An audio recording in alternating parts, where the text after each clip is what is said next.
Hi everyone, my name is Harry. This is my Lightroom 5 tutorial. So this is a beginner's guide to Lightroom. In this tutorial, I'll just show you what is Lightroom, why you should consider using it, why it might be a better bet than its competitors. So we'll start off with a brief explanation of Adobe Photoshop. So Photoshop is the leading graphics image manipulation program out there. I myself have been using Photoshop since CS. I've been using it ever since then, all the way until CS6. Adobe has recently gone onto a subscription model, and that is the Creative Cloud service, which I'll be talking about later on.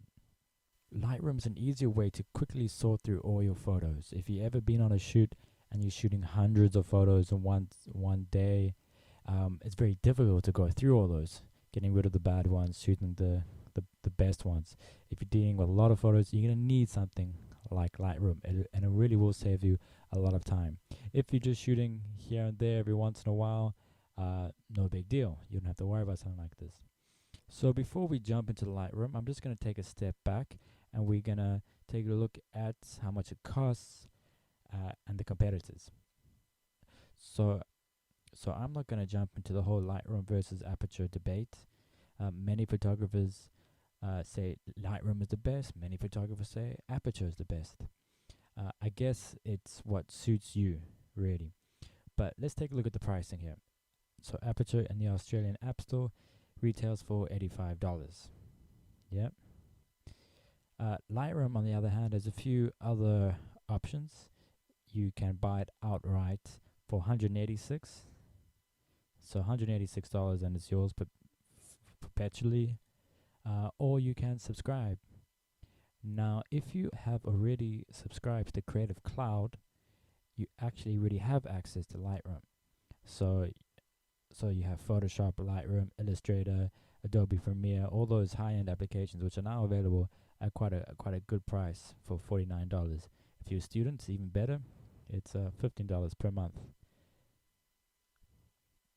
So in that way, if you're using Photoshop, if you're a design guru or graphics person, then you wouldn't actually need to pay the extra for Aperture.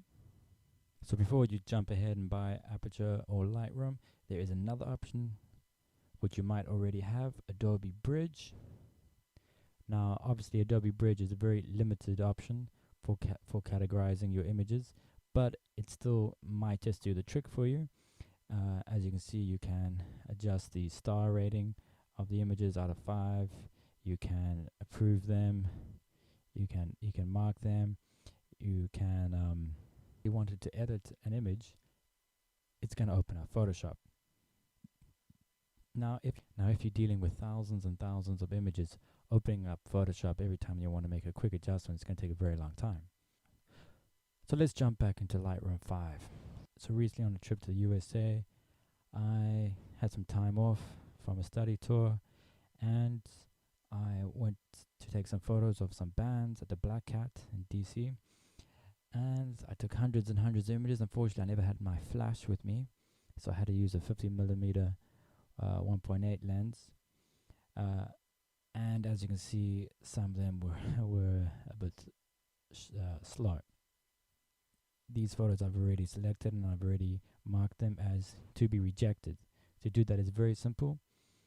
All you got to do is find an image that you just feel doesn't cut it.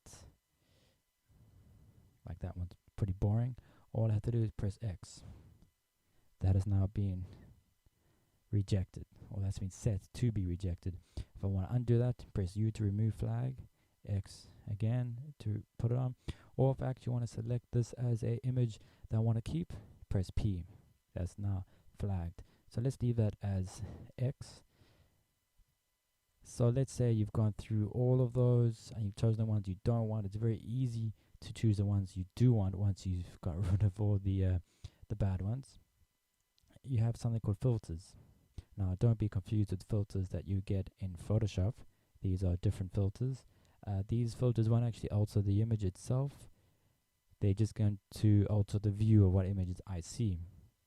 So I've enabled my filters there, and I'm going to say what kind of filter. I want to filter by flag, and I'm saying rejected flags only. That means all my photos that I see here are the ones that I've rejected. And as I go through them, I see that actually, you know what? I agree. I don't like any of them. Really, they're bad.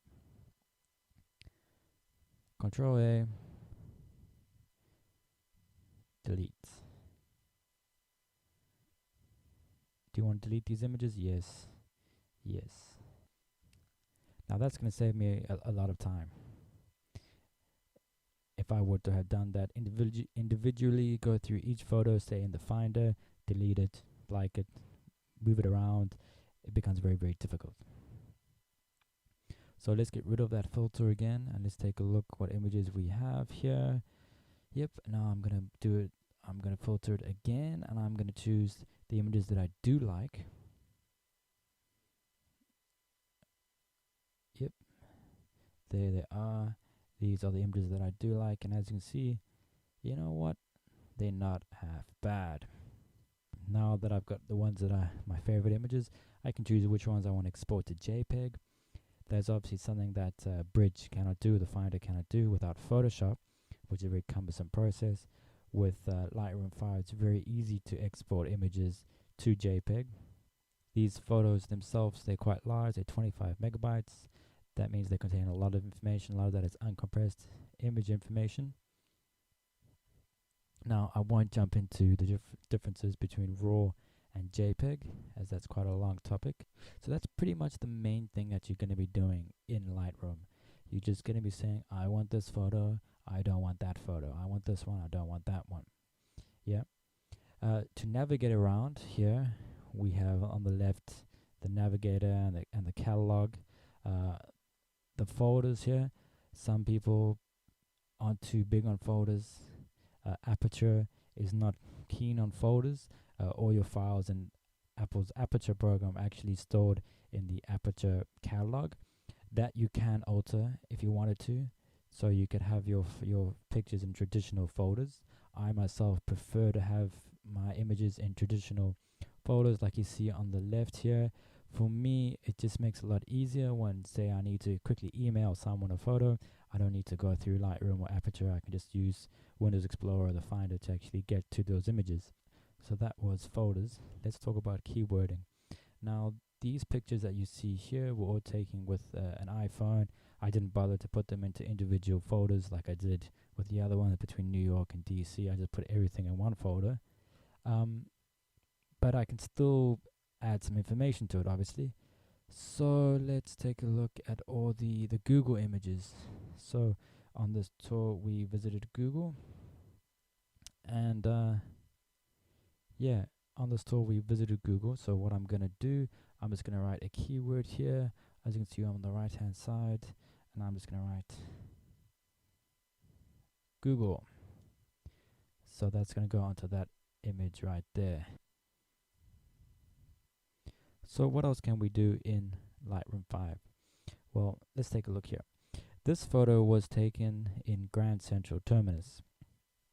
Yes, it was a long exposure using a tripod. I like it, but let's see what else I can do with it. Maybe I find that the white balance is a bit off.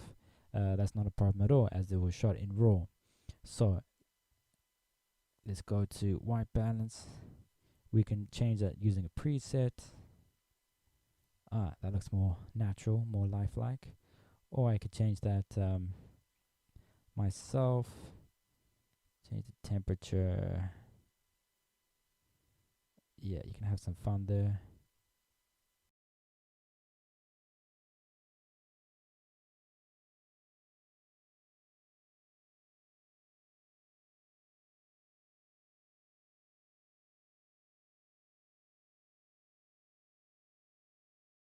Not happy with that. I find that's too exposed, so I'm just going to reset that. No problem.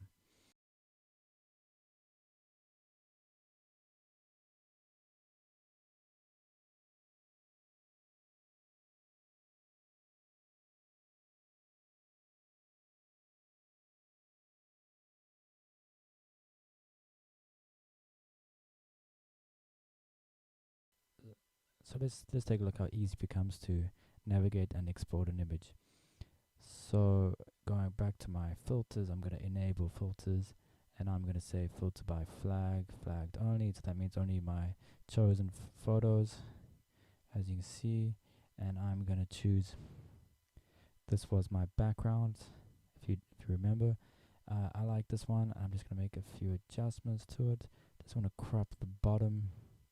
Now, working with Photoshop, that would have taken a while for it to even pop up. So I select that.